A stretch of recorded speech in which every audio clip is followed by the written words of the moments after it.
Hello, Doctor Who fans, and welcome to this week's review for season one of Doctor Who for the Who universe. As we're going to take a look at the this week's episode, of course, bringing back a familiar writer from the past who obviously was the showrunner at one point, Stephen Moffat, obviously best known for being responsible for introducing us to the Weeping Angels back in series three, which was considered a very popular episode when he did the whole Blink stuff that basically brought the Weeping Angels into the world of Doctor Who, and then he was also responsible for the Silence plot line with the 11th Doctor, as they were a big feature regarding Matt Smith's run as the Doctor.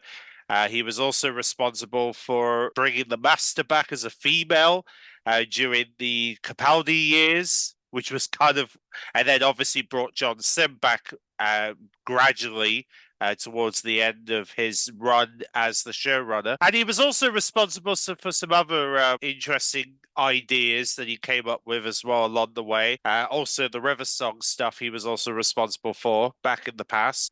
Well, obviously, he's not bringing any of these ideas forward because this is a whole new story that he has written for shooting Atwood and Billy Gibson, the obviously the latest co-stars of Doctor Who. We're going to discuss about Boom, which I have to say, I kind of do agree with some of the reviewers as they are very, they've been saying all week it's an instant classic. I'm pretty much on board with that statement, to be fair, because this episode, and also, funny enough, he did mention this in interviews that he wanted to bring the intensity of Doctor Who back, and he kind of did so with this story. I mean, there was a lot of tension within this episode, and you can see it right out of the gate with this episode. So, without further ado, we'll go through some of the highlights of this story to give you a sort of a sense and feel of great this story really is.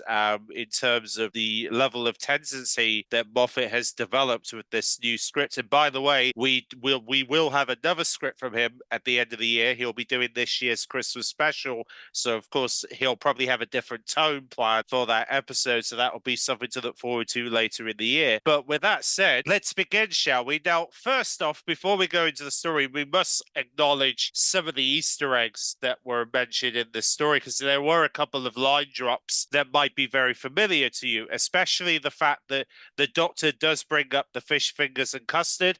Now, for anyone who is new to Doctor Who, fish fingers and custard was actually a thing the 11th Doctor had following his regeneration from the 10th Doctor, the previous run of David Tennant, the 10th Doctor run. When Matt Smith debuted in the 11th Hour, he actually had fish fingers and custard as he was trying to eat following the regeneration. So very interesting there that Moffat brought that sentence back from the Matt Smith days, which is really, really interesting to see that he brought that up. Obviously, another Easter egg, obviously, we do see the snow again. And this has become a very recurring theme, the whole idea that whenever something happens to Ruby, there's always snow that's involved. But interestingly, this time, when the snow does fall, it does freeze, which is almost identical to what we saw in Twice Upon a Time, because you may remember in that, well, if you somebody who remembers back then, you'll notice that the snow was falling, but then at one point it froze when time froze. So it's sort of, I guess you could say it might be connected. We're not too sure, but it's interesting that the snow freezes almost the same way as it did in Peter Capaldi's regeneration story, Twice Upon a Time. Very interesting. And then we've also got and also the fact that, we see the Doctor also talk about, and then, he also talks about obviously the alien planet, and obviously because it's Ruby's first alien planet, he does sort of talk about some events that happened obviously before the series and some things that he was doing during this incarnation or previous incarnations, I guess you could say. But yeah, so very so there was maybe just a couple of Easter eggs here and there where they sort of name drop some previous things that the Doctor's done in the past, which was worth keeping an eye on, of course. So now we're going to get into the story gist of things. So we kind of start things off with obviously, we kind of start very gritty. Obviously, the whole battlefield scenery is kind of the starting point of the story. And also we get the pre-credit stuff, which I'm sure a lot of us have missed. Lengthy pre-credit scenes that Russell T Davies used to do back in the day. he's brought that stuff back with obviously Moffat's story, which is really cool that Moffat actually brought this lengthy pre-credit scene stuff back that he used to do back in his run, as well as Russell T Davies, who also did the same. Of course, this pre-credit scene kind of shows us the two soldiers, one of them being blind, who happens to be the father of the child or the young girl, that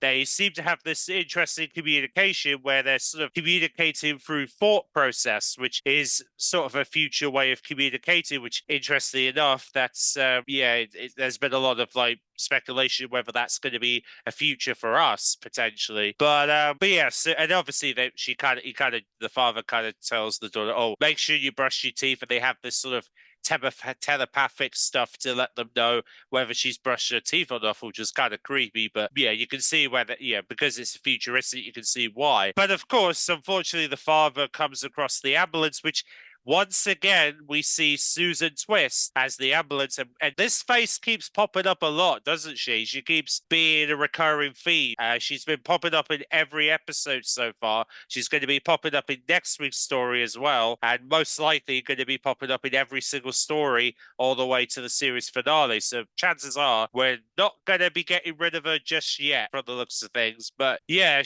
the fact that she's the ambulance, and also this time the Doctor does see her face, but he doesn't seem to recognize her, which is very interesting. You'll notice that even though they do interact, he doesn't seem to recognize the face at all. He doesn't seem to think, "Oh, I've seen this face before," or anything like that. He doesn't seem very, because he just kind of looks at it like it's a different person, which is very interesting for the Doctor to behave like that, because you would think that considering that face has appeared before, you would be, well, even though the Doctor thinks he hasn't seen that face before, it has appeared before, so you would think that you would be a bit, the Doctor would be a bit more suspicious by that, but maybe because it's the first time he sees the face, you can see why he would react that way. But of course, the whole gist of this story is building up towards the whole landmine stuff, which of course one of the soldiers stands on the landmine, triggers a countdown, it sort of turns the human body into a bomb, and then eventually,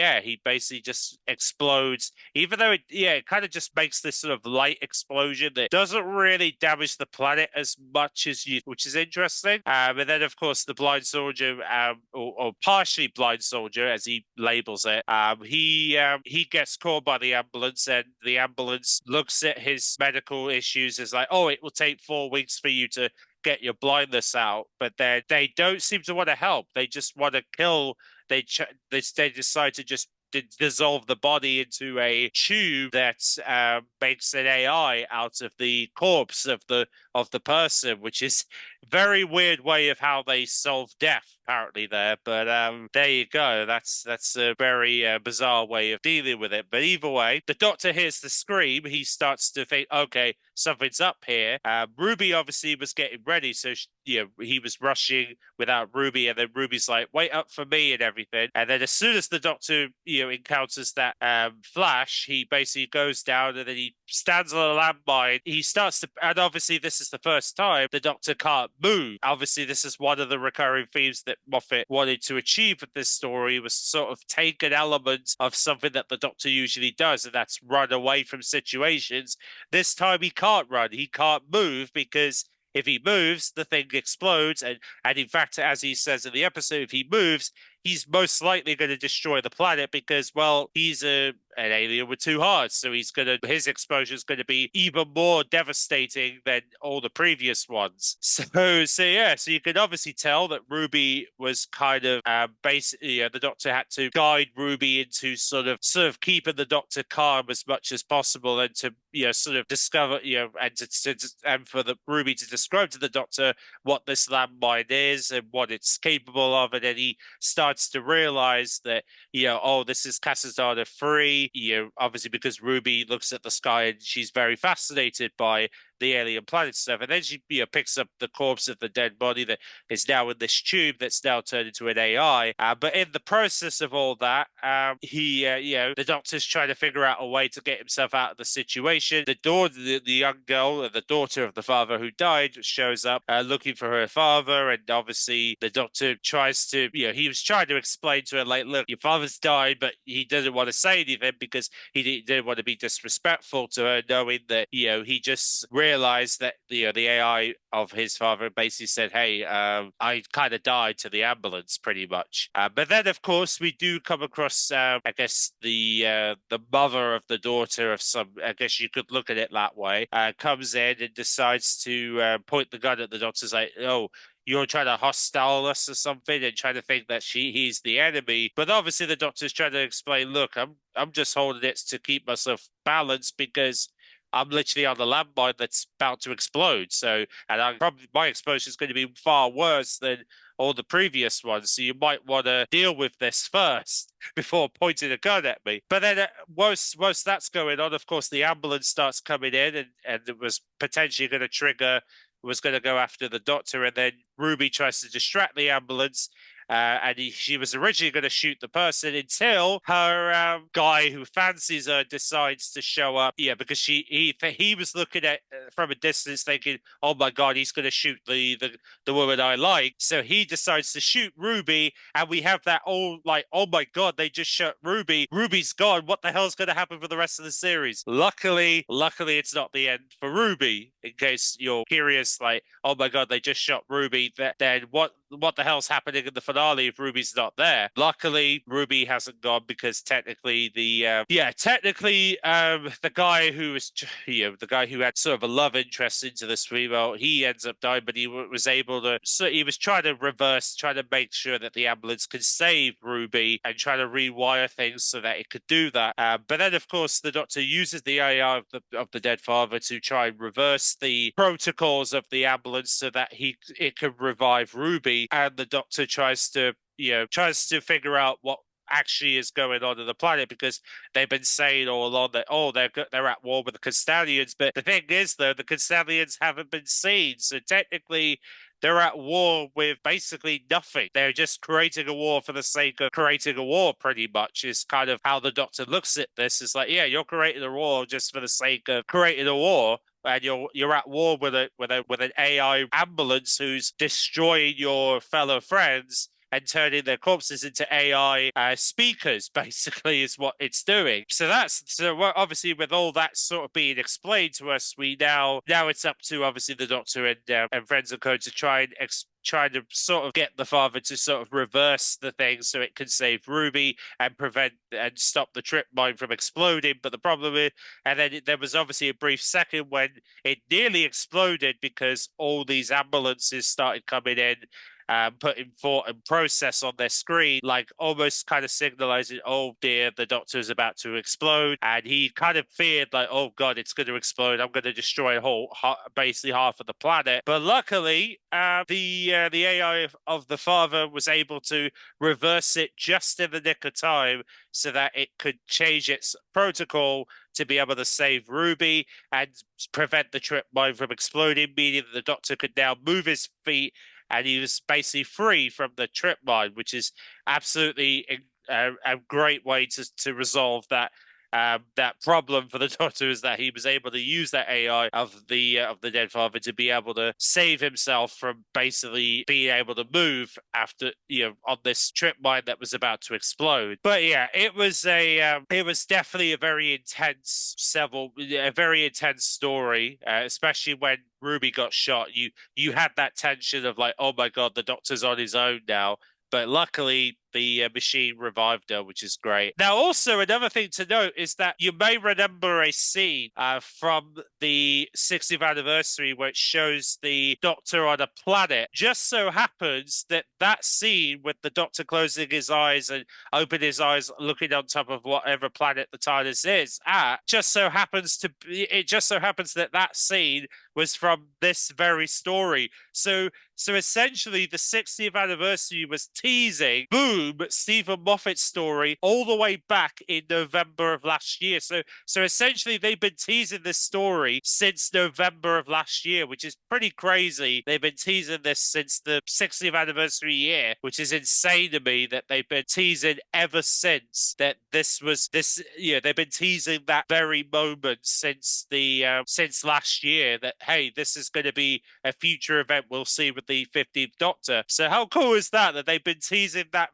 this very episode with that one scene this entire time, and then it just so happens that that scene was taken from this story this entire time. And then obviously we also get, and then of course the Doctor mentions Snow to Ruby, which Ruby looked a bit puzzled when he mentioned Snow to him towards the end, to her at the end of the story, which makes you wonder whether that's any meaning. The fact that Ruby looks a bit puzzled by the Doctor saying, "Oh, there's the town needs snow." I don't know if that seems, and it kind of sort of goes in theory with what many Doctor Who fans have been saying, because there's been a lot of theories out there about this idea that the entire series could be taking place within a TV show. In a way, I can see where they're coming from, especially with the music number, which usually would happen if the Toymaker was in control. But the fact that we have all this music number going on in the Devil's Core, and then all of a sudden we're hearing, we were seeing all these different events that kind of resemble a TV show, and then obviously the Doctor in the Space Babies mentioned about, oh, we should go and see Star Trek. Yeah, you would kind of look at this as like, okay, this entire series could take place, could be based around a TV show somehow, which is kind of interesting, because when they were teasing the episode titles for The Legend of Ruby Sunday, they do show a camera pointing at a screen. Does seem to go in line with that theory of the Doctor and Ruby could have been planted into a TV show this entire time, and they don't even realize that this is what's been going on. So maybe we'll learn more as we get to the finale, but maybe that could be a possible theory that might end up coming true if indeed certain events seem to indicate that. And also, one of the final scenes in this episode does show a snowflake coming up towards the screen, which is very interesting. We see a snowflake coming up to the screen. Once again, we're seeing teasers of snow and snowflakes, which makes you wonder, what does this all mean? Why are we seeing a lot of snow references in these cliffhangers? There seems to be some sort of a connection towards that stuff, and hopefully it will all I would imagine it will all make sense as we get to the finale, and maybe we'll learn more next week potentially. Maybe we will. I guess we'll see. Either way, I really enjoyed the story, Boom. I think Moffat did a great job with the script he's done here. And I have no doubt to believe that whatever he's planning for this year's Christmas special is going to be hopefully a really great send-off for him, considering he's been teasing that this 50th script that's going to be this year's Christmas special may very well be his last script he's doing for the show. If that's true, then yeah, he could be sending himself off with a bang, whatever he's planning for Christmas. But yeah, let me know in the comment section below what you make of Stephen Moffat's return script as we prepare for his farewell script later in this year, which I'm sure he'll be teasing more about as the year goes on. I actually feel like it was definitely an instant classic. I think it was definitely very well presented, and also the graphics of showing the planet worked really, really well. And obviously this episode was using that all new LD screen technology that has been talked about leading up to the episode. So the technology worked really, really well. It definitely makes the episode look more alive than previous episodes, which is very interesting. Now, of course, we have to talk about the trailer for the next episode, 73 Yard. I must say, I think it's pretty much confirmed, especially if you're looking at the trailer. This episode is going to be Dr. Light. And the reason I say this is because because of the fact that the story the whole trailer starts with the Doctor landing in the West Coast, and then all of a sudden, the Doctor, just like that, disappears, and it's just Ruby walking away from a mysterious woman who's stalking her. So, yeah, all it takes is just a few seconds, and then boom, the Doctor's gone. And then the TARDIS is locked. TARDIS seems to be dying or whatever it's doing.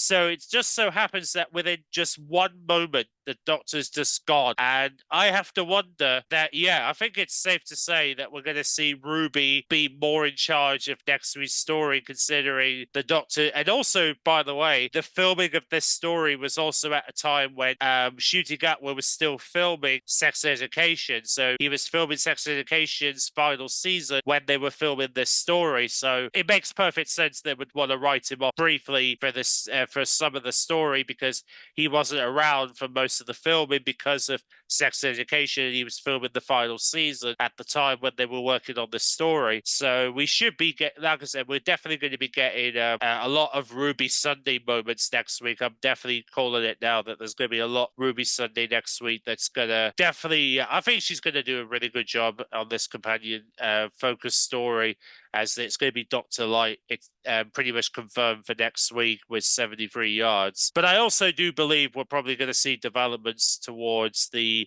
Susan Twist stuff. I hope we do, because Susan Twist is definitely starting to get on people's minds and is starting to really get everyone talking about who she could really be and who's her real character potentially is. Because the fact that she's been popping up in nearly every episode involving the 60th anniversary, and even in every episode that Ncuti Gatwa was in, really does seem to set the stage that, yeah, she's definitely heavily present with Ncuti Gatwa stuff. And I think this, the 15th Doctor is definitely going to get very wary about that face more and more as the weeks go on. Let me know in the comment section below what you guys make of the story. There'll be links in the description if you want to watch it on BBC iPlayer. I might try and get Disney Plus links for the season 1 if you're in the US and you want to watch through Disney Plus if you want to check it out there. Regardless, though, and also I think Doctor Who Unleashed is on BBC iPlayer as well. So if you want to watch the behind the scenes of Boom, then you can check that out. But nevertheless, I think we're all set pretty much for whatever next week ends up bringing. Because I think next week might be very creepy, considering not only is the Doctor disappearing, but also a woman that's stalking Ruby is definitely going to be a story plot that's going to be very intriguing to see where they go with it. But with that said, I hope you have a good rest of your weekend, and I'll catch you all in my next review next week, looking at 73 yards for Doctor Who. So see you then.